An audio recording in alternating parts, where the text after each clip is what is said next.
हाँ भाई, पहले आप कक्षा 11 में अवकलन पढ़ चुके हैं। अवकलन आपको समझाया जा चुका कक्षा 11 में, उसका विस्तार रूप है कक्षा 12 में। कल पिछले पीरियड में हमने आपको सूत्र लिखवाए थे दोबारा अवकलन के। अब देखिएगा पहला सवाल, जैसे कि y बराबर साइन एक्स स्क्वायर प्लस 5, तो dy बाई डी एक्स अवकलन करने के लिए दोनों ओर डी बटे डी एक्स लिखा जाता है। तो dy बटे डी एक्स बराबर डी बटे D x of sine x square plus 5। कक्षा 11 में आप पढ़ चुके हैं। यदि अब खाली साइन एक्स होता तो साइन एक्स का d by D x cos x होता, तो उसी आधार पर साइन एक्स का d by D x cos x लिखा गया है। लेकिन यदि यहाँ कोण x ना होकर के एक्स स्क्वायर प्लस 5 है, कुछ और है, यानी कि x जहां x की हमें आवाज आएगी, यदि वह x ना होकर के कुछ और है, उसका विस्तार रूप है, तो उसका दोबारा अवकलन निकाला जाएगा into d by D x of इसका एक्स स्क्वायर प्लस 5 का निकलेगा दोबारा। तो cos x square plus 5 into x square का डी बाई डी एक्स हम जानते हैं 2x होता है, 2x प्लस 5 का ये कांस्टेंट राशि है इसका 0, तो डी बाई डी एक्स आ गया 2x cos x square plus 5। दूसरा सवाल है y बराबर cos sin x। इसी प्रकार से ये सवाल है डी बाई डी एक्स बराबर d by D x of cos sin x। तो पहले इस cos का निकलेगा, cos का डी बाई डी एक्स होता है माइनस sin x, तो माइनस sin x के स्थान पर sin x है तो sin x।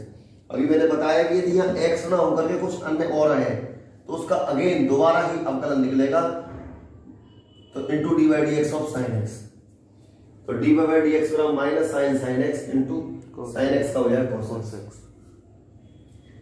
तीसरे सवाल में y बराबर sin ax प्लस b, तो डी बाई डी एक्स बराबर d by D x of sin ax plus b, sin का हो जाएगा cos ax प्लस b। अभी मैंने बताया कि यदि यहाँ ये प्रॉपर यहाँ कोण x ना होकर कुछ और है तो उसका दोबारा निकालेंगे अवकलन into d by D x by ये बाई चेन रूल सिस्टम कहलाता है, तो d by D x of ax plus b। ax a constant राशि है, x का डी बाई डी एक्स 1 हो जाएगा, a into 1 plus b constant राशि, b का हो जाएगा 0। डी बाई डी एक्स बराबर a cos ax plus b। Clear है ना। अगला क्वेश्चन देखिए चौथा है y बराबर sec tan रूट x, तो डी बाई डी एक्स बराबर d by D x of sec tan root x। पहले sec का निकलेगा, sec के लिए x माना जाएगा ये, डी बाई डी एक्स बराबर sec x का डी बाई डी एक्स होता है sec x into tan x, तो sec x के स्थान पर पूरा रख दिया ये इनटू tan x के स्थान पर पूरा रख दिया ये। अब मैंने बताया कि x ना होकर के कुछ अन्य है तो उसका दोबारा बाय चेन रूल सिस्टम से निकलेगा d by D x to D by D x tan root x का दोबारा निकलेगा, डी बाई डी एक्स बराबर sec tan root x tan root x, tan x का होगा sec स्क्वायर रूट एक्स। अब यहाँ x होता तो यहीं छोड़ देते, अब यहाँ रूट एक्स है, रूट एक्स का दोबारा निकलेगा into d by D x और अंडर रूट एक्स का दोबारा निकलेगा, डी बाई डी एक्स बराबर sec tan root x tan root x into sec square root x, under root x का हो गया 1/2 x की पावर 1/2 माइनस 1, x की पावर n का फॉर्मूला लग गया कक्षा 11 में जो है n इनटू x की power n minus 1, sec tan root x tan root x sec square root x, x की पावर 1/2 माइनस 1 हो गया 1/2 x की पावर माइनस 1/2 और नीचे आगे हो जाएगा रूट एक्स 1/2 रूट एक्स। पांचवा सवाल है y बराबर sin ax प्लस b बटे cos cx प्लस d। ये अंश बटे हर का सवाल है, सूत्र वही है हर का वर्ग हर D by D x of अंश माइनस अंश D by D x of हर। इसी सूत्र का उपयोग करते हुए cos square cx plus d अंश हर cos cx plus d to D by D x of अंश sin ax plus b minus अंश sin ax plus b to D by D x of cos cx plus d। cos cx plus d sin का हो जाता है cos ax plus b, फिर by chain rule यदि यहाँ x होता तो यहीं छोड़ देते, अभी x प्लस b है, इसका दोबारा अवकलन निकलेगा into d by D x of ax plus b minus sin ax plus b cos cx plus d का minus sin cx plus d। अब इसका दोबारा निकलेगा अवकलन into d by D x of cx plus d, cos cx plus d cos ax plus b, ax a constant राशि x का d by D x कितना हो गया 1, तो a इनटू 1 1 आ गया, b का d by D x constant राशि कितना होगा 0, तो a आ गया खाली,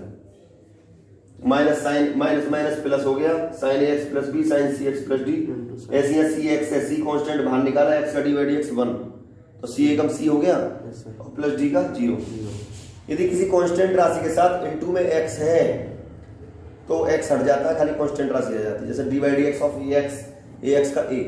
D by D x of bx b। अब दोनों में अलग अलग भाग दे दिया cos square cx plus d का, इसमें अलग इसमें अलग, पहले में भाग दिया तो एक cos cx प्लस डी से एक cos cx प्लस डी घट जाएगा, तो cos ax प्लस b बटे cos cx प्लस डी, तो 1/cos क्या होता है sec, तो वो लिख दिया हमने a cos ax plus b into sec cx plus D plus इसमें नाला भाग दिया तो एक साइन बटे cos तो हो गया tan, एक साइन बटे cos तो हो गया tan, एक नीचे बटे cos बचा 1/cos क्या होता है sec, तो एक साइन cx प्लस डी बटे cos cx प्लस डी तो tan cx प्लस डी, एक cos अब भी नीचे बचा 1/cos cx प्लस डी तो sec cx प्लस डी, यही आंसर आ गया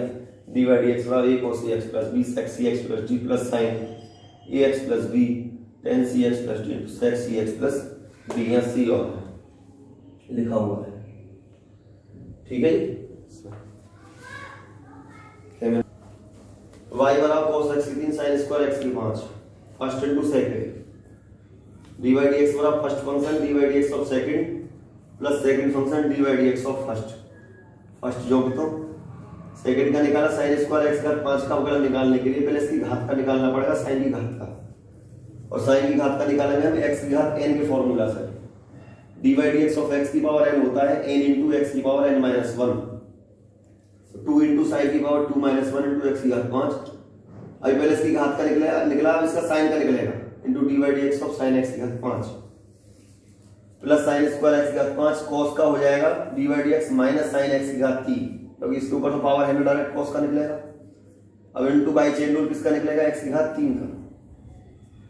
2 cos x की घात 3 sin 2 में देख गया 2 sin x की घात 5 sin का हो गया cos x की घात 5, अभी sin का निकला है अब किसका निकलेगा बाई चेन रूल x की घात 5 minus plus minus sin square x की घात 5 sin x की घात 3 x की घात 3 का dy dx होगा 3x स्क्वायर, dy dx पर 2 cos x की घात 3 sin x की घात 5 cos x की घात 5 5 x की 4 माइनस sin स्क्वायर x की 5 sin x की 3 3x स्क्वायर, 2 पंजे 10 x की 4 sin x की 5 cos x की 3 minus 3x square sin square x की घात 5 sin x की घात 3।